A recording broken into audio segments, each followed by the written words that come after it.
Hey everybody, it's Blake, And this is Drew. and you're listening to Lock, Stock, and Two Smoking Controllers podcast.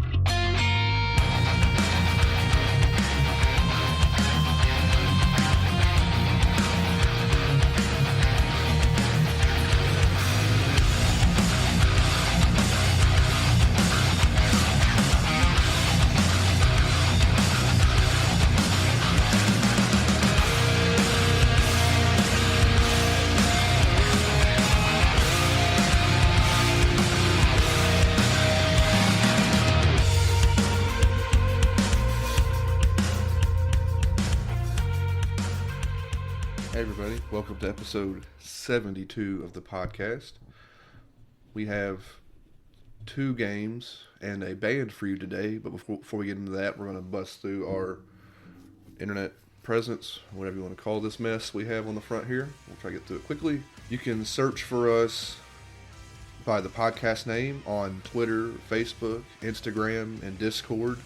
You know very well what all these things are by now because it's the internet. These are all places you can talk to us, communicate with us, just follow along generally with what's going on with the podcast, what we're doing, what we're about to do, what we have done. We have a Twitch, an ongoing Twitch thing we're doing now. We're starting like I don't want to call it another project, but it's an ongoing Twitch show or something.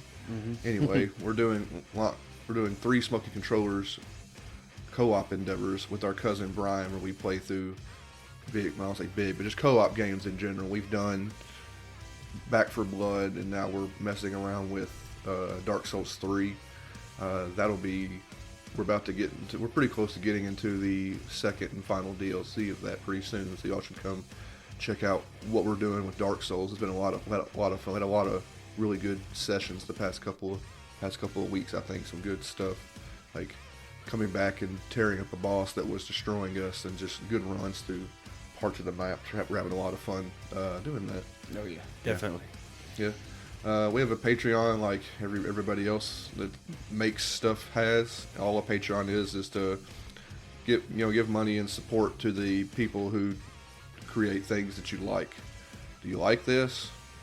I don't know, but if you do, maybe you want to give us money as a thank you for what we're doing with this podcast.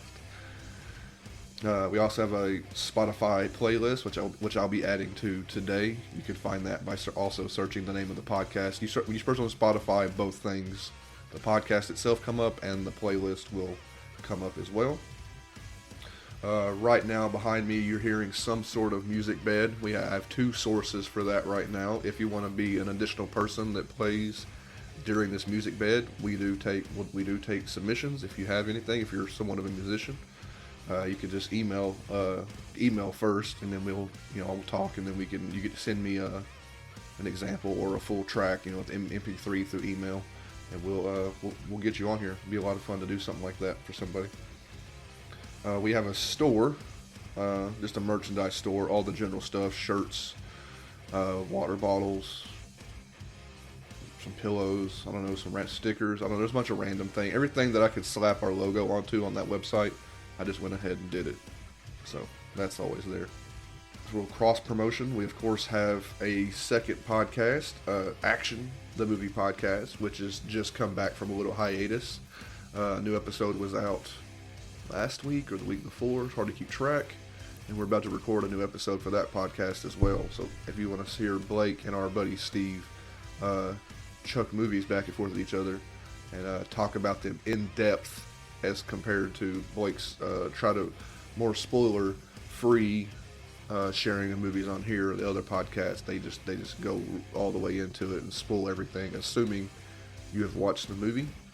We of course promote Blake's story. He self-published on Amazon.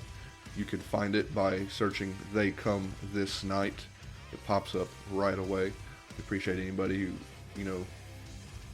buys that or just reads it and leaves a review of some sort. Any of that stuff helps the availability. There's a word. Visibility of the story and stuff like that. So that's all very good.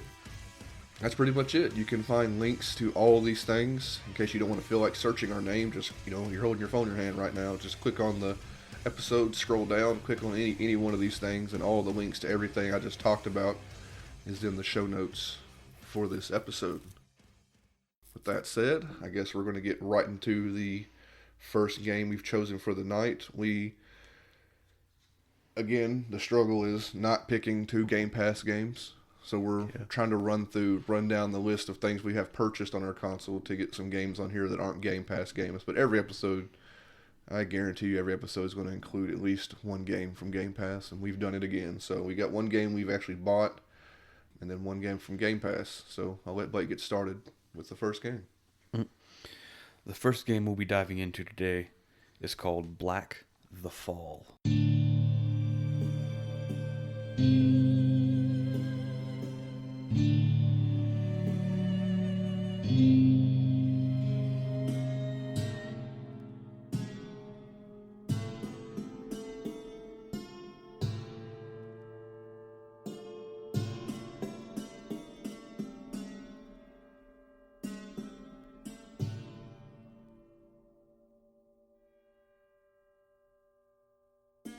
Now, it originally came out July 7th, 2017. It has since been made available on everything. It is developed by Sand Sailor Studios. They are based out of Bucharest, Romania, and they've been around since 2014, kind of doing nitpicky, smaller things. They've only managed to make 2 full games so far. Now, the first one was called Boss Guard. Never heard of it. It is an, it's an isometrical 5v1 boss battle. 5 people versus one of those type things. Kind of like the Evolve or the Jasons and the Dead by Daylight. Yeah, is it like a big thing, or is it like a... It's a small thing. It didn't pan out maybe like they wanted to. I've never even heard of it. Yeah, I don't think it... I think that's actually their second game. Actually, I think I misread or misinterpreted. That's the game they're currently working on. It's not out yet. Yeah. It's a good job. Yeah. Its release is to be announced, so I must have misread that. Anyway, and their first game being this, which is, like I said, Black the Fall.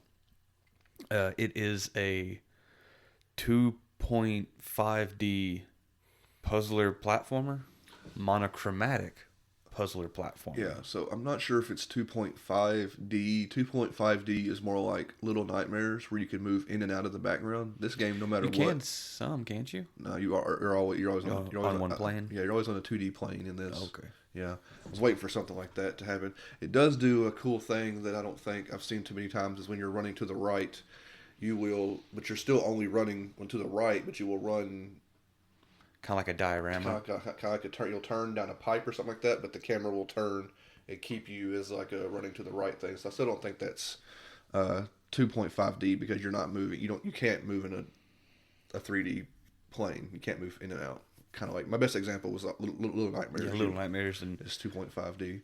Yeah, Little Nightmares is good. Yeah, and no, inside you don't even move up and down, inside, dude. Yeah, so it's left and right. Yeah, we're mentioned inside a few times on this one. Yeah, a little bit. Because they classify themselves as it being a 2.5D side scroller. Maybe we have the wrong definition of 2.5 then. Maybe. And the studio itself consists of 8 people. You know, it seems to be a pretty magical number for these smaller companies. Like I said, we don't know game development, but there's got to be like a certain number of like jobs you have to fill to make a video game. So there's got to be like a certain number of people that's like a sweet spot maybe. We haven't seen it in a while, but we were seing 22 a bunch of times.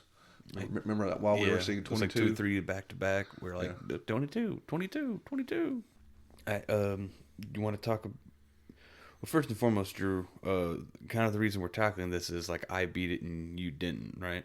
Yeah, but that's not the reason we're tackling it. We're tackling it to desperately cover a game that we've purchased, and not all Game Pass games. You did complete it, and I figured it was because we're kind of splitting ourselves trying to play different games and kind of find out which. Like you'll play something good and you're like you should play this, or like I beat this so you should play this, and I'll do the same thing. I've beat this, you should play this. We're kind of spreading ourselves out trying to find different things to play. We're just playing a whole bunch of stuff, and we're trying to like only play things we've purchased until Game Pass announces stuff is leaving. So luckily this past 15 days, whatever, they only announced one thing that we remotely cared about, and we did that. That'll come up later. Not in this episode, but later. So that's why we kind of want to pick one. Now, I don't initially remember. We had in the future, maybe start writing down when we buy something, why we're buying it. Yeah. That might help the podcast a little bit. Like, we bought this probably for around our buying point is $5 for a game we know nothing about. Seeing it on sale for $5, we'll buy almost anything for $5. Oh, yeah. So... if the TA is low enough. If the TA score is low enough for us to, and the stuff like that. So that's usually the why. I mean, I don't know what about the watching of this trailer of this game would make us want to get it, but we did. Well, the fact that its TA is 1100. That's exactly why. Like, and it had a guide. Yeah, that's exactly why. Wrapped up and stuff like that. We're getting to the thing where I'll say where I didn't beat this, and this is the problem is of buying things with low TAs just for the sake of a low TA. We're saying TA score. That's the website True Achievements. If you haven't listened to the podcast before or forgot what that means, True Achievements is just a really big website who tracks your achievements and it tracks everybody who's on the website, and it assigns a TA score to each individual achievement based on how many people have played that game and acquired that achievement. So a low TA score means a lot of folks, the high percentage of people who have played the game have gotten these achievements. The perfect example is this has, like I said, we had an incredibly low TA of about 1100. 70% of people who played this game 1K it. Yeah, I lowered that number. I don't know if I'll go back. I don't know, but literally, be upfront about it. The reason I didn't do this is I just didn't like the game, which is fair. Not every game's for everybody. I didn't like it. I was bored. I didn't like the just the precision everything takes in this game. It has that. We'll mention it. It has that inside, limbo. Perfect jumps or touching this thing at the perfect time or ducking at the perfect time repeatedly. I just didn't care about what was going on, like where inside is much more mysterious about what is going on. This game has just Russian, is it Russian? Mm-hmm. Like insignias and just stuff just plastered all over the game, so you're just like, I get it. You think Russia's bad? Well, these people survived the Russian occupation and separation from the country.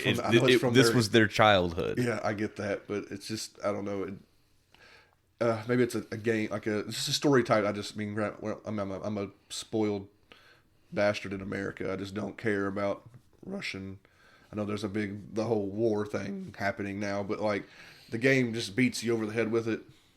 Like repeatedly, I get it. Russia's bad. I understand, but it's like, but it tries to be vague. Sometimes there's scenes of it trying to be vague, and then you walk through a room and there's just the Russian paraphernalia just all over the walls. You're like, okay, I get it. And then it goes back into the room and you're trying to be, what's happening? Like, well, you're trying to escape from this place. Apparently, like I don't know. It just wasn't between that and the annoying precision it was taking. Like it was just.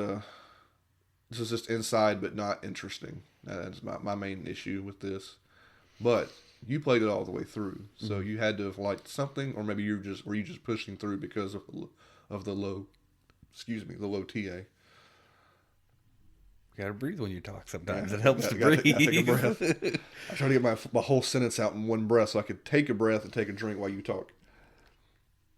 It was okay. I mean, I'm not a huge fan of 2D side scrolls, but we play a bunch of them because they tend to be. Because we have a friend of ours who has dabbled in game making, and the reason that 2D side scrollers are a constant is because they're so cheap to make. You only have to worry about like one plane, one direction. Yeah. It's a much simpler and easier design for anything. Mm-hmm. It's actually the They're easiest. still insanely popular. Like they keep making them because they're easy, and people still buy the hell out of them. And look at us, we did too. Yeah. I liked the aesthetic. I thought it was decent and cool. I like an art style. Monochromatic. I mean, the game just looks like inside. Yeah. I mean, they didn't even really try to. That's the only thing I hate, that they didn't try to distinguish themselves from, like, you can't play, if you've played inside or seen inside, you can't look at this game and be like, oh, these developers clearly played inside. Oh yeah, inside Limbo. I wish they kind of would have did their own, like you said, art style. You like an art style. I wish I would have did something to make it look more like something else. Yeah. I mean, the graphics and stuff in the environments are fine. Like it does look good. In some places, it might even look better than inside, because it's just going for that kind of a realistic kind of graphics. Like your normal environments, like warehouses and factories and stuff like that, is mostly until you get outside. Outside. should just be called Outside. Should call the game Outside. That'd have been. They got sued so quick. Sued really hard for that. Yeah, I was surprised when you did eventually get Outside, and you told me, like, when I quit, you were like, "Come on, you're like 3/4 of this game. You're really at the end." You really, yeah. So I don't know. Maybe I'll go back one of these days when I'm feeling real bored and really want to top off a game. Maybe I'll go back to it. Get rid of the scar. Get rid of a scar, we call it. It's a game you play and don't complete. It's called Scars. Now, okay, we kind of talked about a little bit of what the game is. It is a dystopian depiction of the Romanian, and like, this is like the beginnings of the Romanian Revolution, essentially. And you start out as a quote unquote a machinist, a person who literally you pedal a bike to give energy to the speaking of that country. The first achievement, did you do it right away? It's like 5 minutes or something, or 2 minutes. It's like 10 or 15 minutes. You have to like hold this. You go on this bike and you got to hold down like X for us, and he pedals and it's doing this counter, and you have to, like, this machine's like, it's like a press. It's going fa-ting, fa-ting, fa-ting.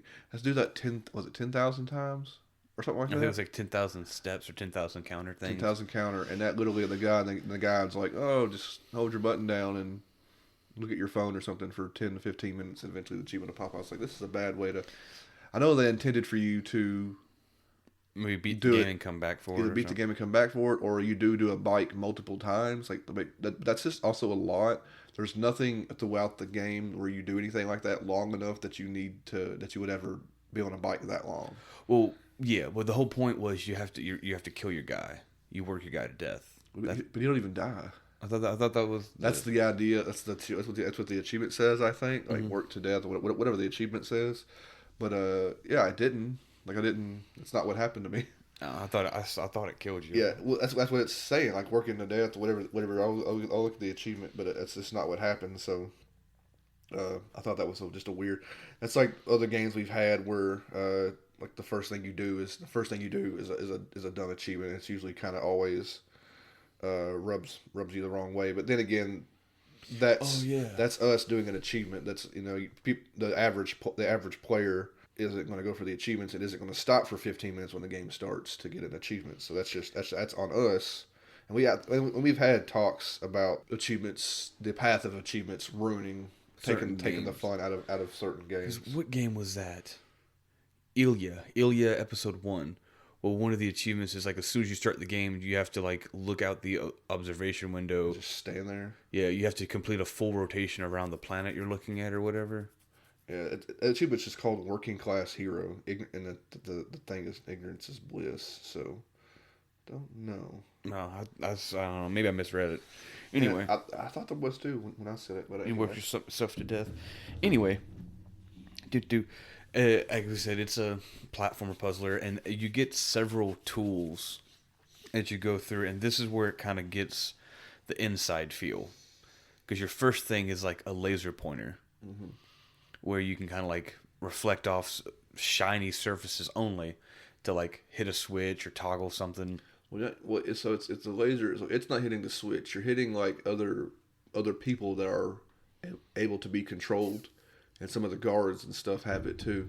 So you shoot your little laser pointer at a person, and they kind of like stand up. They're like, ooh, and they stand up. And then you have a thing, and you point your laser at a switch or a bike or anything like that, and they'll run and interact with that. Is what usually is really all it does. And you have the laser pointer. Your laser pointer itself is detachable, and you can use that as like a steady beam onto a switch to allow you to do some other stuff and come back. And most of the time, you come back for it, or you leave it, and then like a scene or two later, you steal another one off somebody that's dead. Usually, yeah. I kind of wish it was it would have moved on from that mechanic. We talked about like It Takes Two. It Takes Two, like constantly moving on from mechanics. I was hoping like when you put the laser into the thing, I was like, okay, I'm like, because I didn't like the laser. Yeah. So you put it in the machine, like, okay, cool, I'm done with this. And no. And then the guy's like, yeah, open the door and fetch your laser. I was like, oh, I'm not done with this. This is gonna be a whole game kind of thing. Whole game kind of mechanic that I didn't care for. Besides the laser pointer, it being both detachable and not. You have the mind control of people, and then one of the last things you get is you get a little pet robot. Yeah, but what's the robot controlled by? The laser pointer. Laser pointer, yeah. So the annoying parts about this sometimes is you're dealing with a lot of guards, guarding areas, walking around, standing in places that involves timing to get around them, and then there's cameras with a little red lights. That red cone. You get a little cone you got to stay out of. So the cameras can see your laser for some reason, and it's bad that they see your laser, even though the lasers, as far as the camera, like the only person that has a laser besides you is guards, and so how do they know when they see your laser that you're a bad laser to them? Mm-hmm. I'm not sure, so they can't fire your laser into the cones, and then you're a lot of some of the other stuff is like dealing with an enemy cone, and then like timing a laser pointer shot to get somebody you're controlling to run to a certain place in a window of time. And you also get to you use people as cannon fodder. Like you get them killed or get them captured so that you can sneak by. Yeah, your guys has no remorse for anything he's doing. No. Speaking of your guy, you're just a guy, right? So there's no talking in this game. None. Even in the background, there's like speeches, like these guys on big screens giving speeches, and it's just like rah, rah, rah, rah, rah, rah, rah, rah. Like it's not even. I don't even think it's not even speaking Russian. It's just like some of it is. Some of it is Russian. Okay, it just sounded like. I mean, I've heard Russian before. It just didn't sound like anything. It's particularly a fella named Nikolai Ceausescu, which was the dictator of the Communist Party from 1965 to 1989. He was the last communist leader of Romania. So this was his fall. So it was actually some of his actual speeches were used. Maybe it was some background stuff that I just wasn't hearing because I've heard like Russian like movies and stuff like that. Mm-hmm. But anyway, but there's no. It's just all visual. Most of this is all visual storytelling, like this genre of these kind of games tends to do. I did find, because as you play through the game, there's hidden achievements, and that requires you to kind of jump off the beaten path a little bit. Like, ooh, let's go into this air event that you're not supposed to go into. And every time I got to a hidden achievement, maybe I'm stupid, or it was like a hidden resistance, but I was like, I don't get it. This isn't. Usually folks just hiding out somewhere. Yeah, hiding out, watching TV, eating some chips and something. It was, I guess, like, the resistance, but I didn't really get the hidden achievements a bunch. They weren't doing anything really. They're hiding. Yeah. So I don't know what that's supposed to be. I don't know. Representing really. Everything kills you in one hit. Just about to. You insta kill. If you miss a jump, you die. You get shot, crushed, burnt, beat up. You get a bunch of deaths. Yeah. None were as brutal as inside, really, being your throat ripped out by a dog. Yeah, you're mostly just shot and blown up in this. Mm-hmm. Shot quite a few times. Now, like, the game itself was actually kickstarted. Really? So they got about 1,700 people that backed them, and they needed, I don't know the Russian dollar, what it's called, whatever the Russian money is, but they needed 25,000, and they made over 28. So they hit their goal and then a little extra, and so as you can tell, the game came out. Yeah, it came out. It's real. So we're all hunky dory. Now the game itself really ain't long. Like Drew gets through games faster than I do. Yeah, I tend to, except when I quit a game. I play it, so again, we're going to keep mentioning TA because it's one of our biggest sources of data. TA has it averaging between 2 and 3 hours. I played right under 2 hours. I didn't beat it though, so I right under 2 hours. I probably would have been within the 2 to 3 hour range. Well, 2 or 3 hours is if you manage to get everything perfect, and like you said, some of the timing on it requires. Well, there's no wiggle room for some of the things you have perfection. That's everybody. That's the average reported average of everybody who's beat the game. So not everybody's not. I believe there's a lot of folks that run this perfectly. So that's not a So the TA times are usually mostly affected by games that have dialogue. There are achievement hunters that will run through games with dialogue and skip all the dialogue. So those times can be inaccurate for people like me and Blake who actually play the games for stories, but there's no story in this. I feel like the 2 to 3 hours of running through and dying. I mean, like you said, I was almost done, and I was right at 2 hours. So I bet I would have had it within the next hour, maybe. Probably. I got mine at mine's 4.5. Your stuff's always higher though. But like walking the dogs and forgetting to pause or reading the guide itself. Yeah, you always average a little higher. I'm a slow reader. So I kind of the game itself doesn't change a whole bunch, and the story is like you said, it's the beginning of a revolution. Now, one of the coolest things in the game, spoilers if you do plan on playing this game, which I don't know if we've talked it up a whole bunch, and I do apologize because people don't set out to make boring games or bad games. It just didn't speak to me, and it's you beat it though. Yeah, but one of the last things you get to do, which I kind of wish there had been a build-up to getting more and more of this, but you kind of get to finally enact the power fantasy that you've been waiting for the entire game, which you get into it, and of course it's a janky power fantasy, but you manage to get, because it's one of these looks like a is it the robot that looks like it's from RoboCop?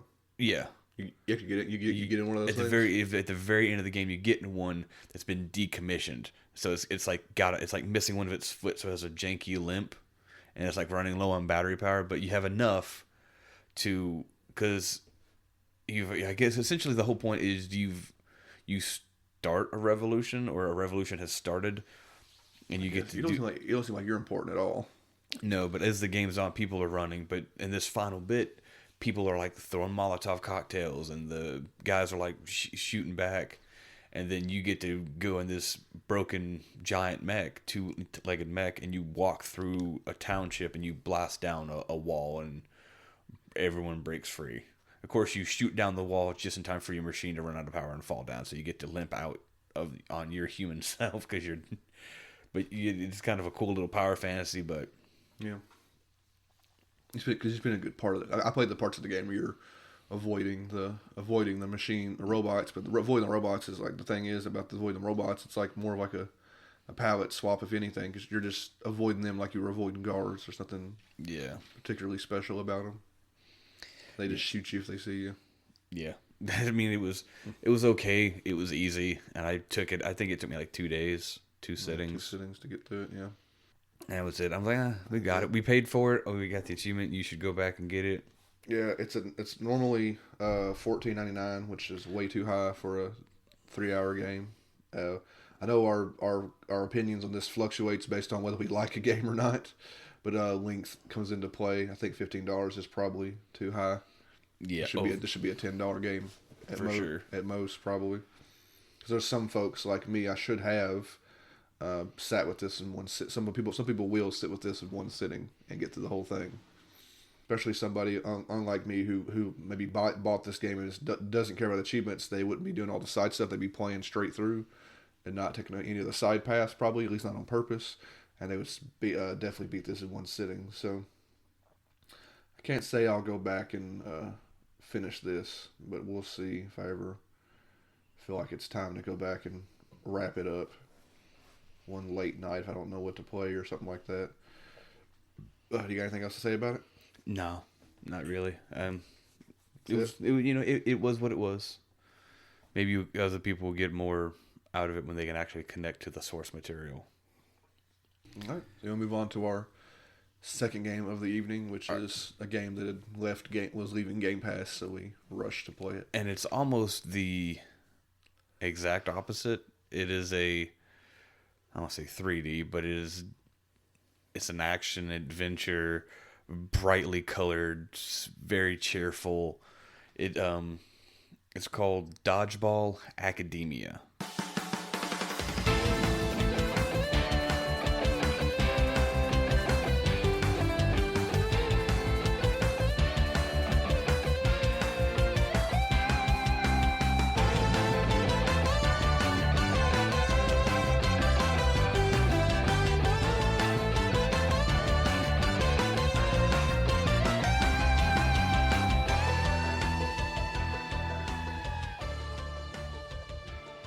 Now, Dodgeball Academia originally came out August 5th, 2021.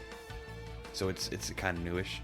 Now, it is developed by Pocket Trap, which is based out of Sao Paulo, Brazil.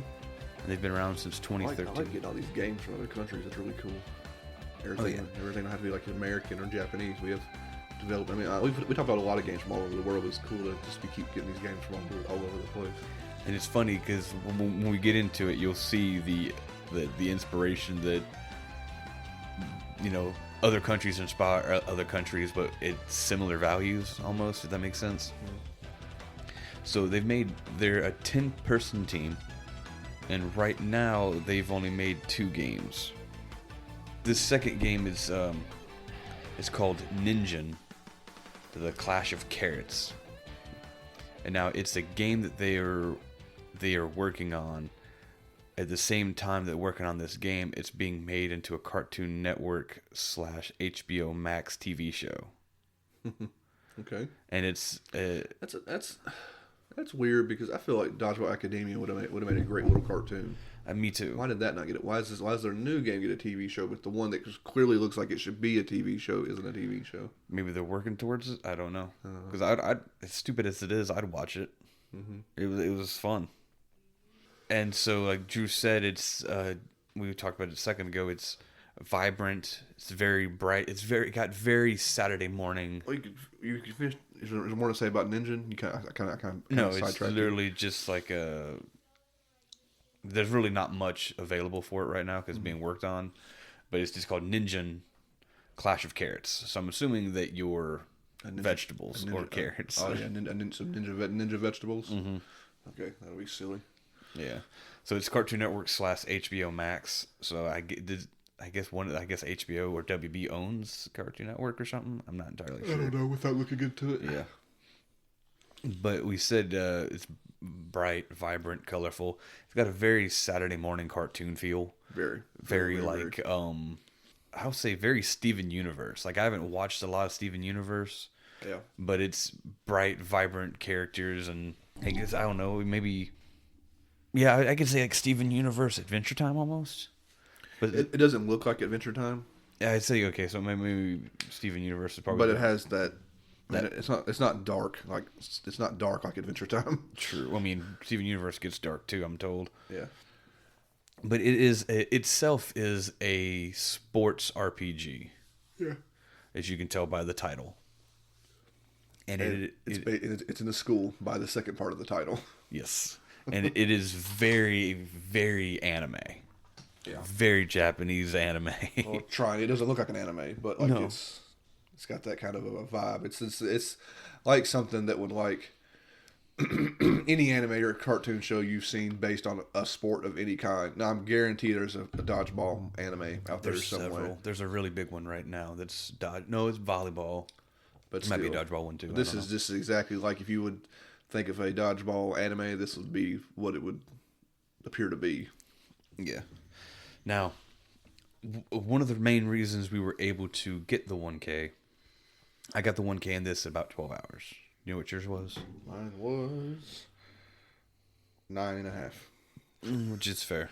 Reading, walking dogs, possibly falling. Average on TA of 6 to 8 hours. So I did it a little over. I think I was fooling around somewhere. I did some stuff. Fooling around or reading. Well, I didn't read. I didn't read for an extra hour. I feel like I'd done some stuff that didn't needed to be doing or something like that, and spent some time maybe leveling up, or I don't know what I was doing. But anyway. Well, one of the reasons we were able to beat the game itself is relatively easy, but it can be extremely difficult at times. Is from the get-go there is accessibility features, which are our favorite modern game convenience. Oh yeah, they allow you to enjoy a game to its fullest within a limited time. Yeah. Say this game we probably would not have beaten without accessibility. We would have gotten probably sick of getting our butts kicked with Dodgeball if we didn't have accessibility features. Well, for a game called Dodgeball Academia, your damage numbers and stuff like that is when you hit somebody with the dodgeball, you don't obey the rules of dodgeball and knock them out. You have to hit their HP bar. HP bars, yeah. And so Dodgeball RPG. And so part of the accessibility is you can boost your damage output by what 200? No, so 2, 3, or 400%. I think it's yeah. So you damage it. You increase it to an extent to where you are hitting folks with the dodgeball and they're out. Like you're blasting fools with your dodgeballs. People say, this might not be fun. To me, it felt more like how dodgeball should be played. I know this is like an RPG with HP and stuff, but like hit somebody in the face with a dodgeball and they go flying off the screen in one big throw. It just seems like it makes more sense to me anyway. I'm not even trying to. I don't know. It's not like I'm trying to justify the accessibility. We've said many times on this podcast we'll take an easy way out on certain games. Yeah.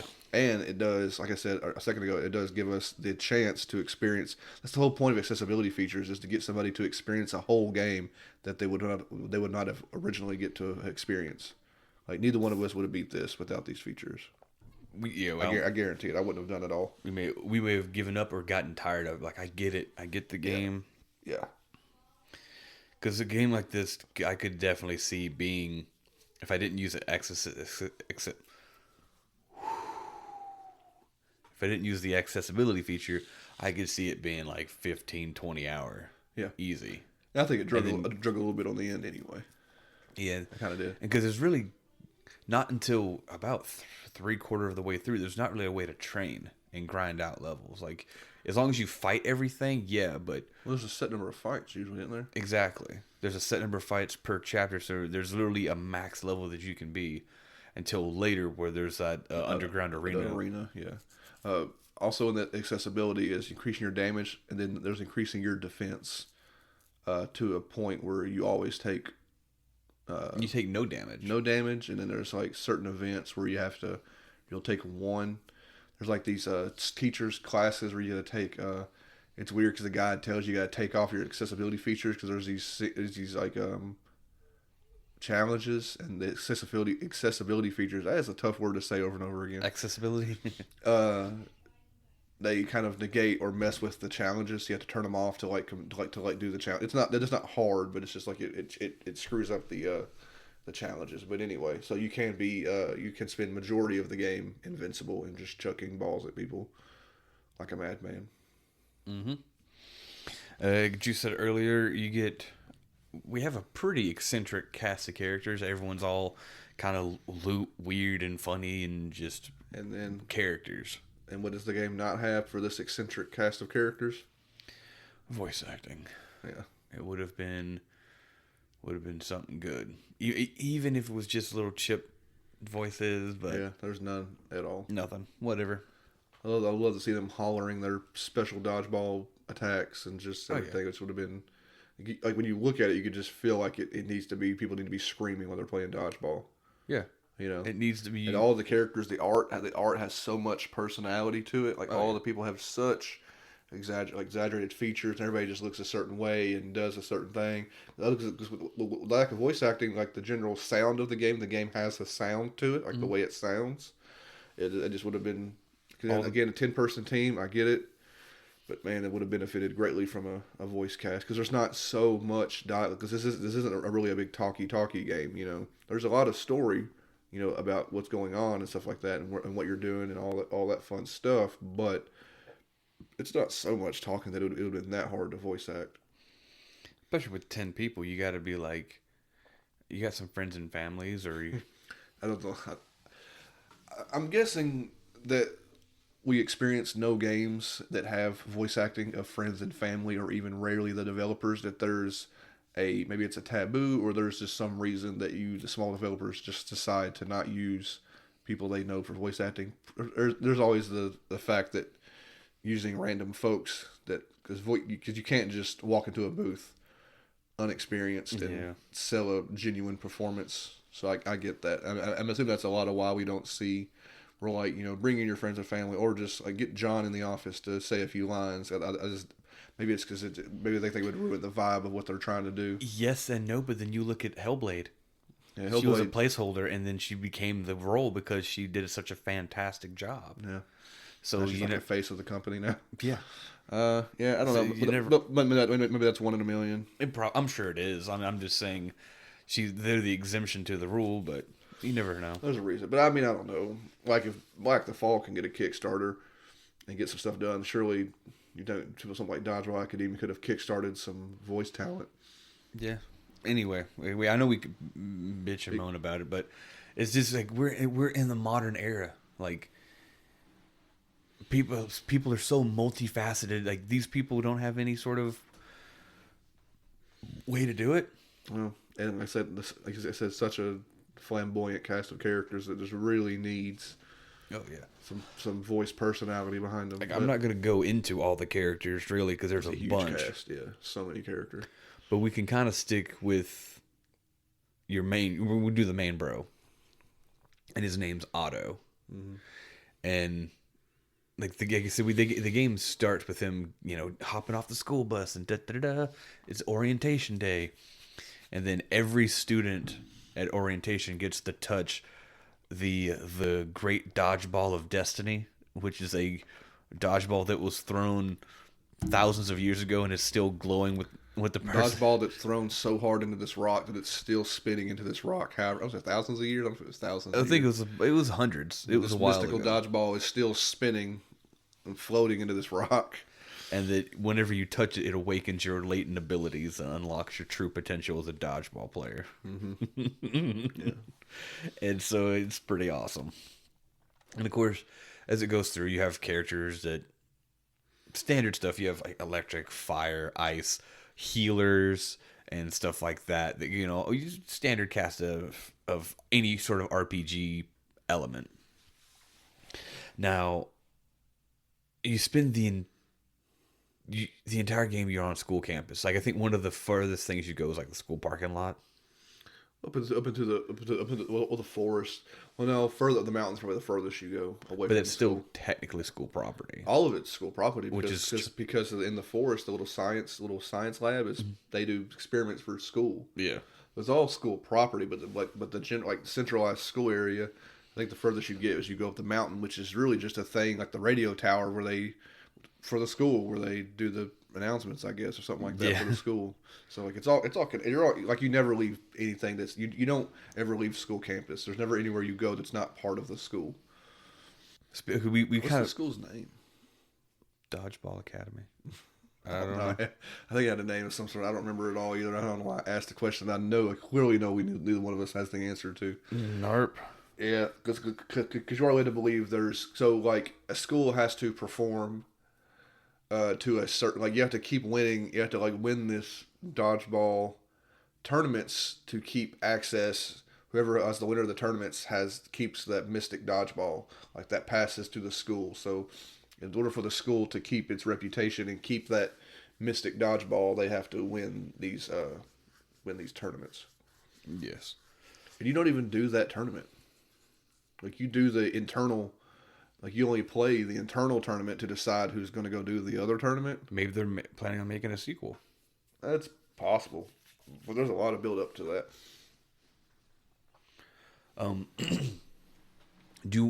We talked about like how there being set number of like fights and counters or whatever in each chapter. Do you want to kind of go into that because you had some vibe you wanted to talk about? Oh, you can just say it. When you're walking up, when you're running around this game, the soundtrack kind of helps us too. When you're walking around and you're like talking to folks and running past folks and they're stopping you and talking to you and the way they're talking and the way things are playing out, you start getting kind of like this. Well, me and Blake especially got it. You start getting this familiar vibe, and like maybe can't place your finger on it right away. But then you notice because the game doesn't play the same way, but the way you run around and the way you encounter folks and the way they like spit out a line at you when you talk to them, it has a very strong Pokemon vibe to it, which I found very strange for a game that's not a monster collecting game. Like everything about it, just like the way the game move, like the way you move about it. How do you explain it? Like the way because you just walk with somebody and they pop up, arrow pops up, they run over to you, and they got something to say, and then they're like, now let's battle. You do a dodgeball, and then you beat them, and they say something sad after you beat them. They have a little defeated animation, but the music changes and it shifts to the battle area. Like it all has like this strange. I just found it like why didn't this developer make some sort of monster collecting game if they wanted to have this kind of vibe, You noticed it too as well. You had to have noticed the way the game moves around and the way it shifts between battles and the way I just thought it was very. I was like after a while I was like, these guys should just like they care so much about Pokemon. Clearly. They're definitely influenced by Pokemon. Why didn't they just? And now, granted, maybe it's harder to make a big Pokemon. I mean, there's a couple of other people trying these days. There's Nexamon and stuff like that, and then Temtem's about to come out or just come out for Xbox. But I'm not saying a small company can't like draw up a bunch of monsters and do a Pokemon clone. Pokemon clones are happening all the time now. So I wonder why. I wonder if they have one if they're trying to like get a foothold in the industry. Maybe do a Pokemon clone. Because you could definitely tell, like you said, with the walking up and the hey, let's battle, and like it's anytime you walk in front of them, they get the exclamation point and they have to run and talk to you. Yeah. Like it's a trainer battle, but it's a dodgeball team. Yeah. Now, one of the weird things I didn't like about combat is every now and again it did combat where normal combat, but then when you knock somebody out, they would go into the end zone, but it was behind you, and I found that complicated and made things take so much longer. Yeah, it stops. Like, so let's say you're facing three people, and you knock one out, and the whole thing stops, and they run behind you, because it's so they can, like, catch balls that you miss and try to hit you in the back. Yeah. But, like, that's whatever. Like, how about you didn't have to stop the match? Like, have them like fly out and then keep the match going and let them run around the border and run to the back. Yeah, or just let like them stopping the match. And it's the whole rest of the game does this. A good chunk of it near after a certain point, and it's a screeching halt in the fight. It kind of kills your flow, and it restarts the dodgeball match. And I didn't like that. Yeah, it's supposed to like increase because you get into some matches where like that's the whole point, where it's literally like a 5v your team or 8 versus your team, and they have 5 people already starting in the outbox, end zone, whatever you want to call it, and then 3 of their team, and it was just obnoxious, the back and forth. And that's my biggest complaint is I liked everything else about the game, the majority of it, but that I hated that it would come to a screeching halt. Genuinely hated it. Because like the games are the dodgeball's so like bombacious. It was like the battle would start and balls are flying and things get all it's like exciting, and you knock somebody out and it's like skrrr. Let this guy walk over here real quick, and we'll start back up. Like, but it's so much build up and then it just bam. Like, and I know we're repeating ourselves, but it's just like it's so jarring and kind of like ruins the momentum, like you said, of everything. I just wish it's unnecessary. Like to stop the match to have them walk around. Like I just can't believe that was part of something they wanted to do and how they and like I said, it's the whole.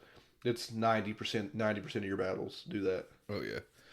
Now, we talked about a bunch of the different areas and kind of traversal and exploring, but we didn't talk about the wackiest and also one of my favorite parts of the game, besides the combat, of course, and the characters, and generally the soundtrack was actually kind of catchy and fun too.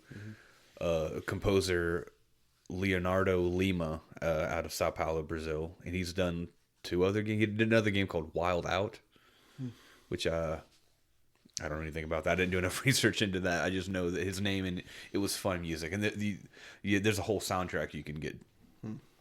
And but part of your traversal besides just kind of like running around, and you can jump. You have some platforming because you charge you to get some of these things.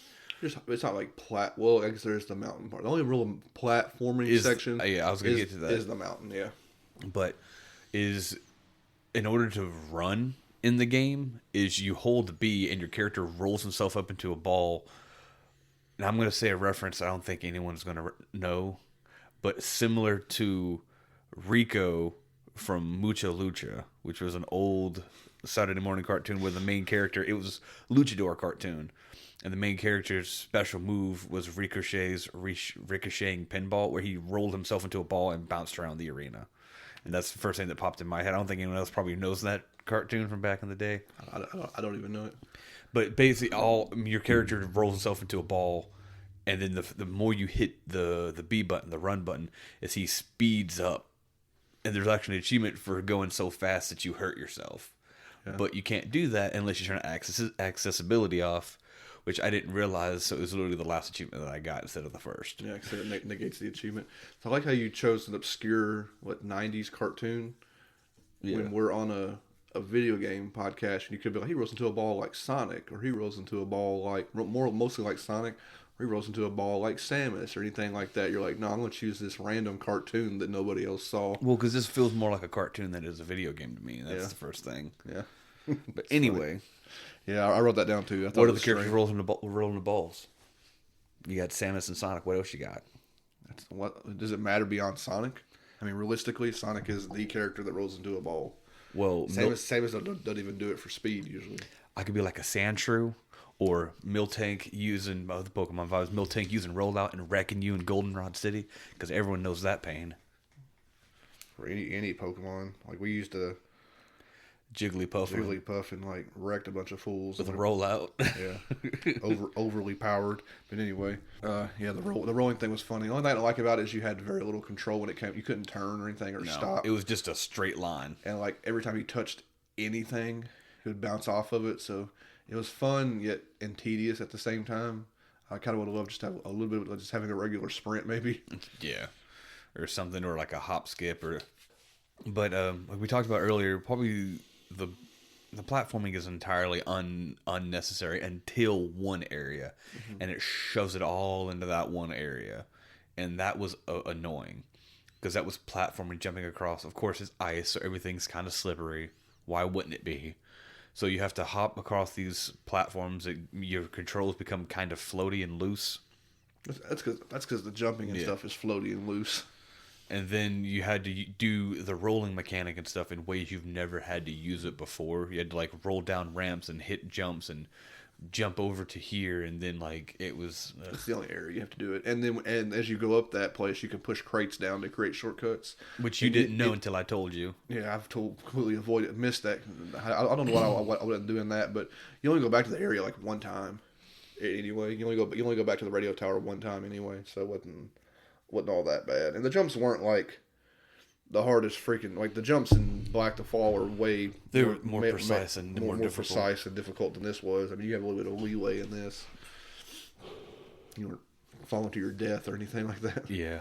Now, speaking of more like anime cool functions and stuff like that, is every character, which of course with the accessibility feature, I only got to see it like twice just because you're winning the fight so quick. But everyone has a special ability, a big special ultimate finisher move.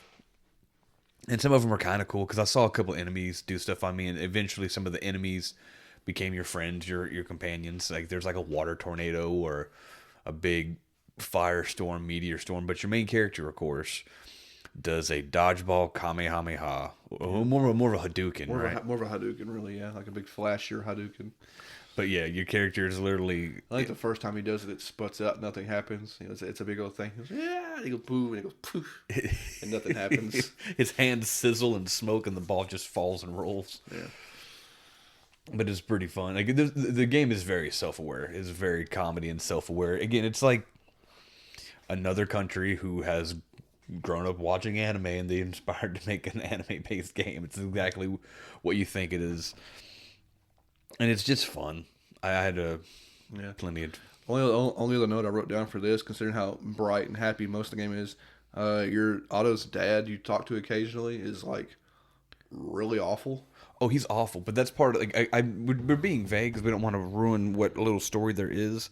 But There's a lot of talking and a lot of things like the little robot invasion. There's lots of things that happen. Yeah, there's a lot of stuff that happens, but yeah, your dad's disappointed in some of your life choices and wants you to follow his path, and he's real mean, real mean about it. Like in front of people, like talking down to you and something like that. Like it was bad enough that I wrote it down. Like I don't write things down that like really make a point to me. And I wrote that down. I was like, this dude is like, Otto's dad is terrible. Like he's like the meanest. He's the meanest dude in like the whole. Like you got goofy mean guys in school, but you're like your dad is like his dad's the worst, like the meanest, worst person in the entire game. There's nobody as bad as your dad. There's no like even like quote unquote any villains we have in the game are somewhat innocent in the scheme of things. Your dad's just an ass. It's like you remember way back episodes when we first talked about again another Pokemon reference when we talked about Sword and Shield and how Champion Leon just tore into Hop with that single lines. Like you're too busy practicing how you throw your Pokeball as opposed to practice how to fight your Pokemon. You're like, oh, he says that in front of a group of people. Yeah, it's like that thing when like but it's like that every time your dad talks to you, and it doesn't matter who's in the room. He just cuts into you. It's pretty bad. Yeah, it's like those things like so when we were a kid, like you're a kid, if you're like you get your parent, like the parent yells at like you're at a friend's house and their parents scream at them in front of you and you're like, oh, I don't think I should be here. I shouldn't be here. Kind of moments. Yeah. I have a memory of when I was a kid. One of the first times I don't know if I showed this story. One of the first times I saw Final Fantasy VII. I was at this kid's house. Were you there with me? I don't remember. Yeah, we were there. That was one of Mama's like work friends or something like that. Co-workers or they had a kid. We were there. He's playing Final Fantasy VII. We're like, oh, this is like the coolest game I've ever freaking seen. Who knows that game was changing my life as I was watching it. Oh yeah, just riding around. Thinking back on it, the kid was lost as hell. Didn't know what he was doing. I had no idea. But anyway, he gets back and he's fighting the Megarzolum, and he's like fighting it. And he's like, "Oh, I'm gonna get you, you bastard!" Whatever he says bastard. And one of his parents hear it, and pauses the game, takes him to the room, and they beat the shit. They spank the hell out of him. They just beat the living shit out of that kid. And he comes back and sits down and just unpauses the game and continues playing. I was like, oh, we're sitting there like, man, shit, this game sure is cool, man. Like it was just like one of those, like a big memory I have. Like my first memory of Final Fantasy VII is that. A kid who he was our age or maybe a little younger. I don't remember. Yeah. They were watching us that night. So we were still living in our hometown. So I had to have been. Yeah, you were young. I was younger than 7. Yeah. It's funny though, but I had that distinct memory. I could hear them. I could still hear him screaming. He's like, he says, "Take that, you bastard!" Because he's fighting the big Megarzolum and lands a good hit, and his mom just snatches him up, or his dad. Yeah, I can't remember which parent it was. You could hear him beating. Oh man, rough. I wonder where that kid is now. I don't know. I do remember. Hope he beat Final Fantasy VII one day. I hope he got past the Midgarzolum because he was lost. Like he was so lost. Like my memory is him driving around in the buggy and stuff like that. And then later in my life, when I played that game, and I always had those memories of like the places he was driving around in the buggy, and I was like, you would never go this way with the buggy. Like I just don't understand why you'd be over here with the buggy. We were older than him when we finally played it. Yeah, maybe. So yeah. maybe. It's funny. I do have that exact memory. We were just at their house. That was great. Anyway, so sometimes parents can be terrible. Oh yeah, just in general. Sometimes maybe don't beat your kids in front of their friends. Yeah, don't overreact to the word bastard. Yeah, it's not that big a deal. Anyway, if he was using some bad language, it's different. Yeah, maybe, but like maybe talk to him in another room or take him further away, or maybe don't beat him as hard. Don't take him in the next room adjacent to the living room. And we can it'll lay waste to his butt. Anyway, it's into that story. I don't really have a whole lot more to add without like just spoiling things. I guess. Well, because I could talk about all the characters and how fun they were, but like it's you have a like I didn't. Otto was like the happy-go-lucky, there to win kind of. I don't want to compare him to like Naruto or anything. He wasn't annoying like Naruto is, but he was just like he wasn't like I'm the maybe best. He was more like Deku. He was just like ready to go, ready to ready to just. He wasn't bragging about how good he is or anything like that. He was just excited to be there. Excited to be there because otherwise he wasn't going to get to play dodgeball. Like he was just excited to be there. So Otto was okay. You only have 2 other people to join your. No, you have like 6 who join your. Yeah, like 5 people. Yeah, do you have a particular favorite person? I know you didn't play as it because the AI controls the other 2. They kind of just stand there and catch balls. And you can swap out your party. You can play it. You can play as anybody. You can. Otto's not locked in your party. He is the main character, but you can swap out anyone you want in your 6. Mm-hmm. And I was like, meh. I swapped him out sometimes just for aesthetic, just to have something different to look at on screen. Yeah, that's really all I did it. But one of the characters was. Can't remember his name, but he looked like Kuwabara, and he was trying I just called him Kuwabara. Yeah, me too. I don't remember his name to save me, but he was trying so hard to be like cool. Well, I think he was trying to be a yakuza because and I only know the term from having played yakuza and listened to in like a little Japanese. But at a certain point, he won't. Not Nanaki, what it's called? Anaki. Anaki. He calls you his Anaki, which is I think means like elder, superior, brother, kind of something like that. It was a title of respect, and he was like, I always treat my and because he gets kind of misinformed and goes against you for a good chunk of the beginning, and then of course you do that. Oh, you literally catch a dodgeball before it hits his face, and he's like, why'd you do that? He's like, because you're my friend. He's like, but I hate you, and I tried to beat you up a second ago. He's like, yeah, but you did it under the false pretenses, so I don't actually think you hate me. He's like, oh, you're a true Anaki. And it's kind of real funny. It was fun, yeah. And then there's like some like haunted dodgeball ghosts and stuff like that. Yeah, there's dodgeball ghosts. There's a weird vampire girl. Like there's just like everything. This game just has everything. It would be there's the robots, of course. The weird robot invasion chapter is just like it's bonkers. Yeah, but. Yeah, I don't want to like talk about it too much more. You think we're? That's good, but I think it's worth playing. Of course, people might actually enjoy it more. Like I think if you play you want to play like a good challenging kind of thing. I think it would be challenging if you just played it because you can actually I think you can lower your damage and like increase the damage you take. Like I think the accessibility goes both ways. Yeah, I think you can make it harder if you want to, and like I think you can really. Even maybe there's not that much depth, but there's like lots of different kinds of balls that come flying through in different patterns. You can catch balls and throw them back, and then you can have other characters counter kick balls back. There's a lot of mechanics I think that can make this a lot of fun for somebody who's really interested in like really digging into the combat system, quote unquote. So yeah, so you can get more out of it than like that. We weren't interested in doing that per se, but there's a lot of that in the game if you want to really spend a lot more time with the game. I wanted to be dodgeball, but like you said, mechanics are fairly deep with the catching and the different elements and healing and casting shields on your people. And I think there are items you can use. And we even talk about the equipment system. There's a whole equipment system that affects, healing damages. But the main ones that we used are... There was one that... So it was kind of cool that the guy tells us, because we haven't really used accessibility, there's one that increases your health by half and gives you a boost in power. And there's another one you equip beside that reduces your health to 1 and increases your power by like 200%. So you're already like annihilating stuff. Sometimes every now and then something will survive a hit just barely. Or something will catch the ball. Or they catch the ball. But when you do that extra boost, it's like 2 nasty pair of underwear. I think it's like torn pair of underwear and then nasty pair of underwear. Yeah, so those like do that. But then at that point you're really just like killing everything in one hit. So it's pretty cool. Like I said, mine was 9.5 hours, 100% achievements. Mine was like a little under 12, I think, but it's fine. It said pausing and reading the guide and walking the dumb dogs that I love so much. Normally $24.99. I mean, but if you're digging deep, you think? I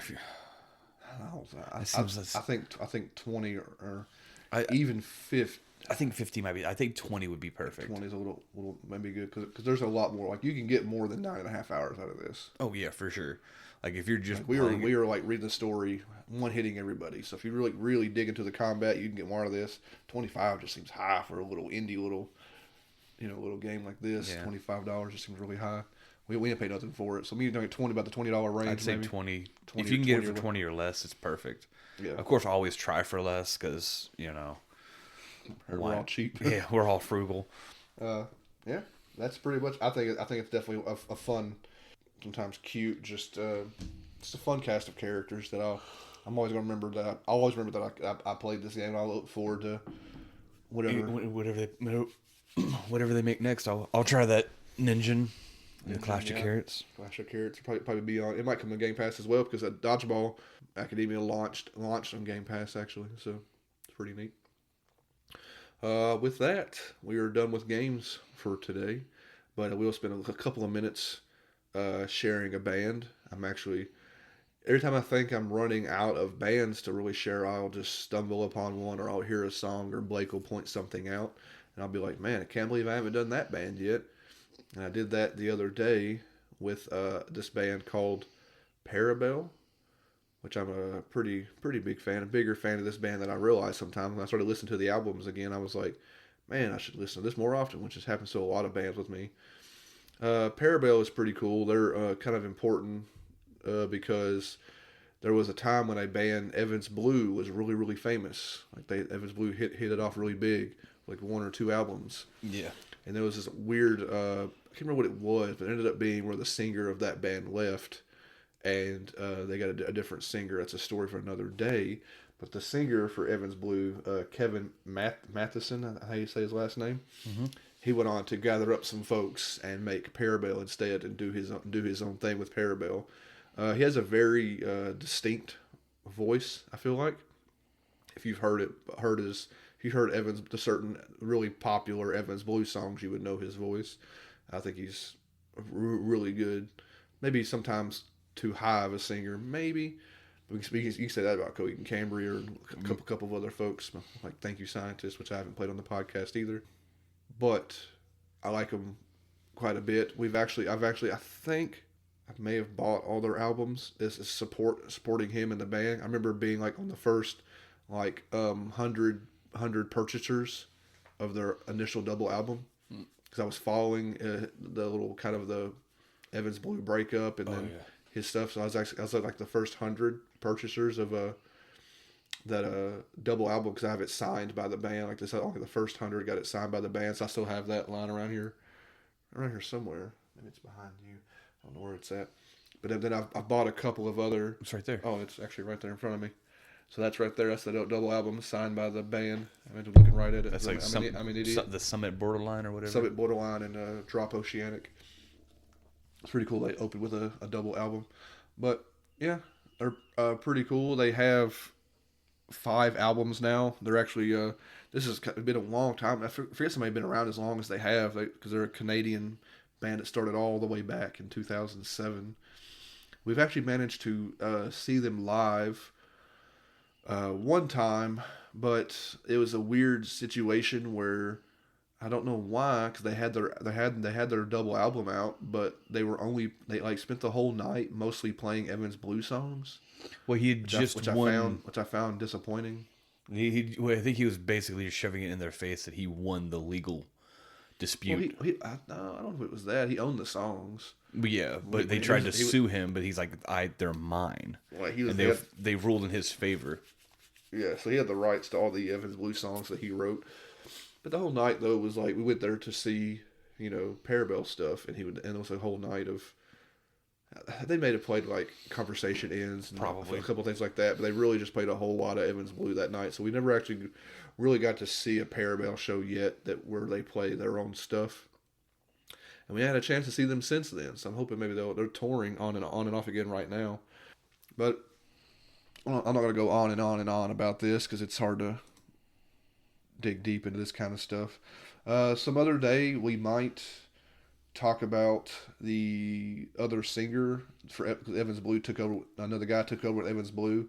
We kind of avoided him for a long time just because we were kids and childish about how this guy can't be no good because he just took the place of Kevin on whatever. Yeah.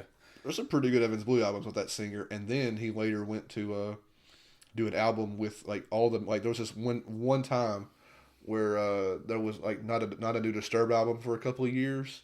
So like it was a weird thing. Even David Jamin said he wouldn't do it again, but David did like a solo thing called Device, and the rest of the members of Disturbed went and made with that singer made a album. Another rock album. That's the how were they called? Last to Know, Eraser.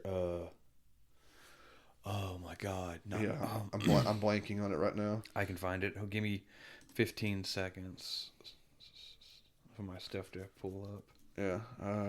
God, I can't believe I can forget who it was. I'll find it for you, Will. Life by Design. Yeah, they did a band called a one-off band called Fight or Flight with an album called Life by Design. Yeah. Turned out to be a really cool album. We actually heard that first, and then went backwards to go listen to the Evans Blue albums that the dude did. So we had like a weird, like we were kind of mean to the guy because we're just, I don't know. Sometimes you're childish when you're a teenager about things like that happen.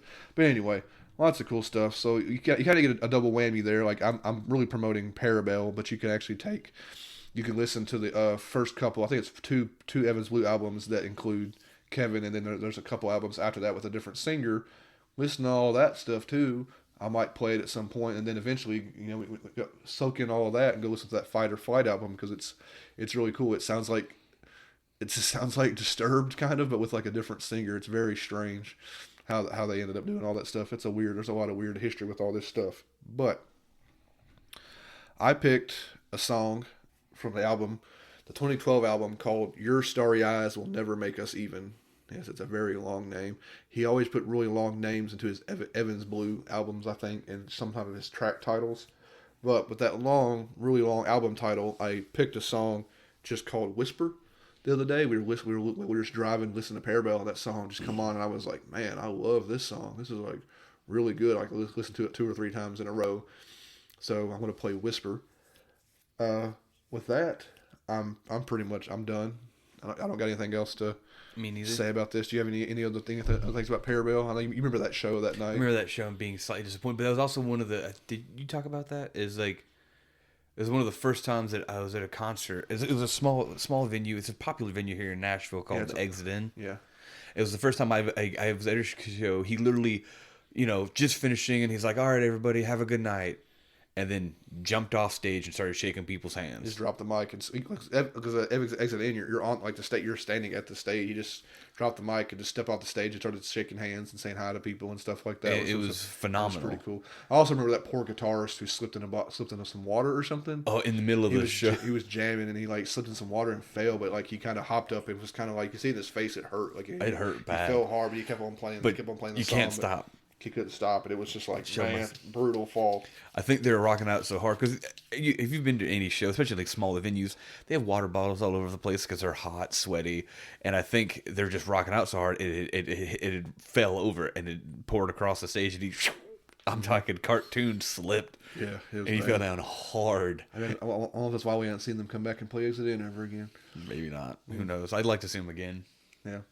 If they came back, I'd go see because we try to we've seen that band. It's kind of hard to go, but there's a lot of bands we've seen lots of times, but this is a band we've only seen once. So I would go see them again. And it was like you said, it was more of a Evans Blue as opposed to a Parabelle. So anyway, again, like I said at the beginning, I think the most fun and biggest thing we're doing right now is our Twitch channel. Mm-hmm. So we appreciate some folks come out there and hang out with us and see experience some Dark Souls 3 with us. With Dark Souls 3, when we beat it, we plan on doing it with any game we beat as me, Blake, and Brian together. We beat it. We're going to do a episode of the podcast about it. So those will be sporadic. Those will be more sporadic and somewhat random. I'll go ahead and maybe announce it here. We are planning on our next episode being the first of those episodes. So we'll see how we're going to plan it out and try to get it recorded and stuff like that in the next couple of weeks. But we're doing the first thing we sat down and played together. We didn't have the channel really set up for it, but we did play all the way. We did stream and play all the way through one run, mind you, one beginning to finish run of Back for Blood. So if you've played Back for Blood, you'll know that I'm going to say too much about it now because we'll talk about it in the episode. But our next episode of the podcast should be with if you haven't watched the videos or the streams, and you'll be hearing our cousin Brian for the first time. We'll be discussing our experience together with Back for Blood, and eventually there won't be another one of those episodes until we get all the rest of the way through Dark Souls 3. We probably should have done this other episode sooner, but like we tried not to like put too many weird things. Like we just had a guest. Anyway, I'm not going to all the bull crap. Yeah. Sometimes it seems like we don't plan this podcast, and 95% of the time we don't plan this podcast. But every now and then there's a couple of things that line up where we have to plan things a certain way, so it seems less confusing than it is. Yeah. And we're trying. So that's what you get, a little background of a couple of things we have planned out, a couple of fun things we're doing. But the streams are super fun. We're having a lot of fun, a lot of laughs, and a real good time doing it. So you should definitely come to the streams whenever you can. Because of our lives and kids and all the stuff, there's no schedule to our streams. Your best bet is to just follow us at twitch.tv/2smokingcontrollers, or follow us on the Twitter and all that fun stuff, because I post all these things. And the best bet is to just occasionally drop in. We do it mostly during the week, kind of later nights. So if you're getting away from your kids or you're free one night, just drop in, hang out, and watch us get ourselves murdered in Dark Souls 3. That's always fun. And we beat Dark Souls 3, we're going to move on to another. We're discussing some other games to move on to. So there's always going to be a bit of a swap around. And I don't really usually mention it, but we do rotate the stream. Like each time we stream is a different person. I'll stream one night, then Blake streams, then Brian streams. So every night you watch it is you're seeing from a different point of view. Same game, but from a different perspective of who's playing. As you can see, our varying degrees of skill. I guess. Yeah, we'll just say that. We'll say skill. Whether that's good or bad, we'll leave that up to you. I say mostly bad in Dark Souls for all three of us. Yeah. But that's all I have. So thank you for listening. Oh, I forgot. Don't forget. Thank Devious.Pixel for doing the art for our podcast. Go back to our last guest episode. You actually hear Devious.Pixel talk about art and his life and cool stuff like that. Very cool. Thank you, Mladen. Yeah, Mladen. Yes, yeah, I want to say Mladen. His real name's Mladen. Thank you, Jared Jones of Emerge, for letting us use the song "Letting Go" from their album for our intro song. Now it's one of the coolest things we have. They're touring more locally right now, but if you follow them on Facebook and Twitter, keep an eye on Emerge. They're doing tours right now. Touring like that sometimes means getting ready for new music. So get a handle on the band and get to listen to them and support them and stuff like that. Go see them live if you can. They live a few hours away from us, so we didn't go to that last show. We should have probably, but should have made it happen. Maybe we'll do it. Surely they'll come back to Nashville. They always do. I'm sure. But that's all I have. When Blake says his piece, you're going to hear Parabelle with the song "Whisper." I want to wish everybody a good evening and good night.